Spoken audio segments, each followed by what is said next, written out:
আজ আর পরিচয় দেবো না। আমরা সবাই জানি আমরা 2022 টেট পাস, আমাদের একটাই পরিচয়। 2022 সাল থেকে আজকে 2025 সাল, এই পুরো এতটা জার্নি, এই 3 বছরের জার্নি, আজকে আমরা বিভিন্ন মিছিল, মিটিং, তারপর পুলিশের হাতে মার খেয়ে, আটক হয়ে, তারপরে আইন অমান্য করে আজকে আমরা নোটিশটা পেয়েছি।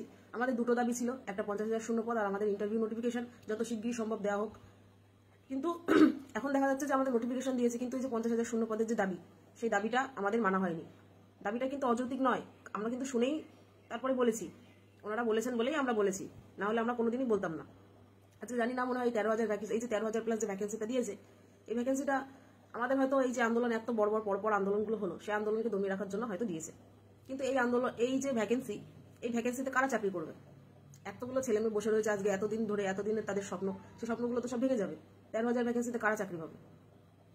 তাই 2022 টেট পাস ঐক্যমঞ্চের তরফ থেকে 16 তারিখ 16 অক্টোবর বৃহস্পতিবার একটা মিছিল করা হয়েছে। এটাকে মনে করবেন না যে এটা আইন অমান্য বলে আমি যাব না, ঠিক আছে, মিছিল হলে কিচ্ছু হবে না, না, এটা আমাদের একটা ডেডলাইন দেওয়া হবে সরকারের কাছে, প্রথমে শান্তভাবে, তারপরে আমরা পরপর যেরকমভাবে আন্দোলন করেছি সবাই হাতে হাত মিলিয়ে সেরকমভাবে আমাদের আন্দোলন চলবে।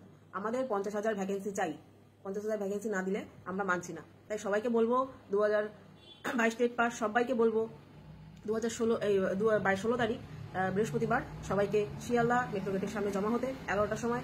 সেখানে আমরা একটা শান্তিপূর্ণ মিছিল, মানে শান্তিপূর্ণ মিছিলের একটা আয়োজন করা হয়েছে। তো সেই মিছিলে সবাইকে পা মেলান। আমরা এটাই বাড়তে দিয়ে আসবো যে আজকে আমরা শান্তিপূর্ণভাবে আসলাম, কিন্তু পরবর্তীকালে আমরা শান্তিপূর্ণভাবে কিন্তু আসবো না। আমাদের 50,000 ভ্যাকেন্সি চাই। আর সবার স্বার্থে, সবার জন্য সবাই আসুন। কারণ আমরা দেখেছি যে এই যে পরপর এই যে এতগুলো আন্দোলন হলো, লাস্টে যে এই 3-4 দিন, মানে 3-4 বার যে আন্দোলনগুলো হলো, এই আন্দোলনের চাপে কিন্তু আমাদের আজকে ভ্যাকেন্সি দিতে বাধ্য হয়েছে। এই আমাদের আজকে ভ্যাকেন্সি না, আমাদের ইন্টারভিউ নোটিশ দিতে বাধ্য হয়েছে।